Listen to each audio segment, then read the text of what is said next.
hello friends खुलुमबाय नोंथांमोनखौ आंनि बड'शप info YouTube चेनेलाव गासैखौबो बरायबावदों आसा खालामो गासैबो मोजां दं होननानै आं दायो नोंथांमोननि गेजेराव मोनसे जबनि आपडेट लाना फैबावबाय बेनो जाहैबाय SBI थ' नोंथांमोना नुनो मोनदों गासै दङ भेकेन्सिया दङ 445 थ' लोगोफोर बिनि एप्लाइआ जागोन अनलाइन जागासिनो दङ आरो बिनि लास्ट डेटआ 13 जुलाइ थ' नोंथांमोना 13 जुलाइनि गेजेरावनो बेखौ अनलाइन एप्लाइ खालामनांगोन नाथाय बेवहाय एप्लाइ खालामनो थाखाय बेसेबां क्वालिफिकेसन थानांगौ आं गासैखौबो डिटेल्सखौ होगासिनो दङ आरो लोगोसे नोंथांमोना PDF फाइलखौ डाउनलड खालामनानै गासैखौबो डिटेल्सखौ नायनो हागोन आंनि डिसक्रिप्शनाव थांनानै नोंथांमोना डाउनलड खालामनानै नायनो हागोन दानिया जों नायदिनि अफिशियेलि नटिफिकेशनखौ आरो नोंथाङा जुदि चेनेलखौ मोजां मोनदोंबा लाइक खालामबानो जाबाय आरो लोगोसे साबस्क्राइब खालामबानो जाबाय थ' लोगोफोर जों थांदिनि अफिशियेलि नटिफिकेशन नायगासिनो दङ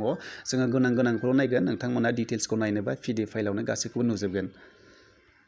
थ' लोगोफोर नैबे जाबाय अफिशियेलि नटिफिकेशन बे फैदोंमोन SBI निफ्राय आरो नोंथांमोना एप्लाइखौ खालामनोबा आं लिंकखौ होना होदों नोंथांमोना गाहायाव थांनानै गासैखौबो खालामनो हागोन डाइरेक्टलि थ' लोगोफोर जों दायो नायदिनि बेवहाय थ' नोंथांमोना नुनो मोनदों बिनि एप्लाइआ जादोंमोन 23 निफ्राय जादों आरो लोगोसे नोंथांमोना लास्ट डेटआ जादों 13 जुलाइआव नोंथांमोना बेनि एप्लाइखौ खालामनांगोन थ' लोगोफोर जों थांदिनि बेहाय मोननै टाइपनि पस्ट नुनो मोनदों बेनो जाबाय नाम्बार 1आव दङ एक्जिकिउटिभ आरो लोगोसे सेकेन्डआव दङ सिनियर एक्जिकिउटिभ थ' नोंथांमोना गासै पस्टआ दङ 445 गिबियावनो दङ 1आव दङ 241 आरो सेकेन्डआव दङ 85 थ' नोंथांमोननि बैसोआ मेक्सिमाम जानांगोन बेवहाय दङ 30 आरो मोनसेया 35 नाथाय नोंथांमोना ST आरो OBC एसिब्ला नोंथांमोननि थाखाय जोबोर मोजां नोंथांमोना बारायनानै होनो हागोन नोंथांमोना बेहा नुदों ST आवहाय नोंथांमोना 5 इयार्स हागोन आरो OBC आव नोंथांमोना 3 इयार्स हागोन थ' बे जोबोर मोजां आरो नोंथांमोननि जबा 3 इयार्स कन्ट्रेक्ट जागोन थ' नोंथांमोना सेलेरिखौ मोनगोन पार मान्थ नङा बियो डाइरेक्ट एनुवेलि होदों बेवहाय बेखौ डिभाइड खालामनांगोन नोंथांमोना एनुवेलि होदों एक्जिकिउटिभआव 6 लाख होदों आरो लोगोसे दंबावो सिनियराव दङ 10 लाख थ' नोंथांमोननि थाखाय जोबोर मोजां आरो नोंथांमोननि पस्टिंआ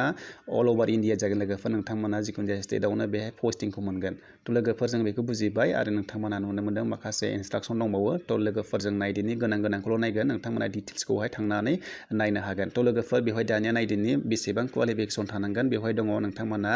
एक्जिकिउटिभआव नुनो मोनदों नाम्बार 1आव लोगोफोर इडुकेसनेल क्वालिफिकेसनाव दङ लोगोफोर बेसिकआव नोंथांमोना ग्रेजुवेट जाबानो जागोन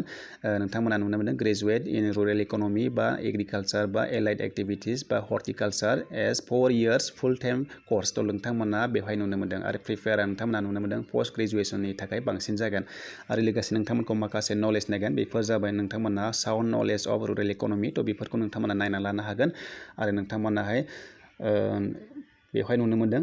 पस्ट क्वालिफिकेसनाव नोंथांमोना नुनो मोनदों बेसिकआव नोंथांमोना माने एक्सपिरियेन्स गैयाबाबो जागोन होननानै बुंदों लोगोफोर जुदि एक्सपिरियेन्स दंब्ला बांसिन नोंथांमोनखौ प्रिपेयार होगोन थ' लोगोफोर बेखौ जों बुजिबाय दा जों थांदिनि सेकेन्ड पस्टआव बेवहाय दङ सिनियर एक्जिकिउटिभआव दङ लोगोफोर बेवहायबो नोंथांमोना नुनो मोनदों ग्रेजुवेट खालामनाय जानांगोन जिखुनु जाया स्ट्रिमनिफ्राय आरो लोगोसे नोंथांमोना प्रिपेयारा बाहाय बांसिन होगोन जुदि नोंथांमोना ग्रेजुवेसन इन ससियेल साइन्स बा ससियेल वर्क दङब्ला नोंथांमोना बांसिन मोजां जागोन थ' लोगोफोर नोंथांमोननि थाखाय जोबोर मोजां बेफोर जबा थ' नोंथांमोनाहाय बेयावबो एक्सपिरियेन्स बिनाय दङ मिनिमाम 3 इयार्स दङ लोगोफोर वर्किं एक्सपिरियेन्स दङ नोंथांमोना बेफोर दङब्ला बांसिन मोजां जागोन थ' लोगोफोर जुदि नोंथांमोना डिटेल्सखौ नायनोबा PDF फाइलावनो गासैखौ नुजोबगोन नोंथांमोना थांनानै डाउनलड खालामनानै फारि गासैखौबो नायनो हागोन आङो बेवहाय सर्ट खालामना होनाय जाबाय जाहाथे भिडिअखौ गोलाव खालामा होननानै थ' लोगोफोर बे जाय कन्ट्रेक्चुवेल जब 3 इयार्स मावनो मोनगोन नोंथांमोना आरो नोंथांमोननि सेलेरिया जोबोर मोजां थ' नोंथांमोना एप्लाइखौ खालामनो हासिगोन लोगोफोर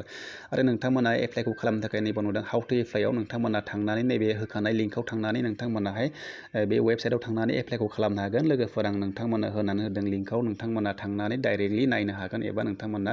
मा होनो बेखौ एप्लाइ खालामनो हागोन लोगोफोर थ' लोगोफोर जुदि नोंथांमोनाहाय भिडिअखौ मोजां मोनदोंबा लाइक खालामबानो जाबाय आरो लोगोसे साबस्क्राइब खालामबानो जाबाय थ' लोगोफोर बेवहाय माखासे होबावदों इन्सट्राक्सनाव हाउ टु आपलड डकुमेन्ट्सआव नोंथांमोना डकुमेन्ट्सखौ मा हरनांगोन होनोब्ला नैबाव नायना लाबानो जाबाय नोंथांमोनाहाय नुनो मोनदों लास्टआवनो सिगनेचार्स आरो बेहाय दङ फट'ग्राफ नोंथांमोना हरनांगोन आरो इडुकेसनेल सार्टिफिकेट नोंथांमोना हरनांगोन आरो प्रुफ ID हरनांगोन नोंथांमोना जिखुनु जाया बेफोरखौ नायना लाबानो जाबाय आरो नोंथांमोना फट'नि रिजुलेसनखौ मिलायना लानानै जाहाथे आपलड खालामो आं बेखौनो खावलायबाय थ' नोंथांमोननि गेजेराव आङो भिडिअखौ बेवहायनो फोजोबबाय जुदि नोंथांमोना भिडिअखौ मोजां मोनदोंबा लाइक खालामबानो जाबाय चेनेलखौ मोजां मोनदोंबा साबस्क्राइब खालामबानो जाबाय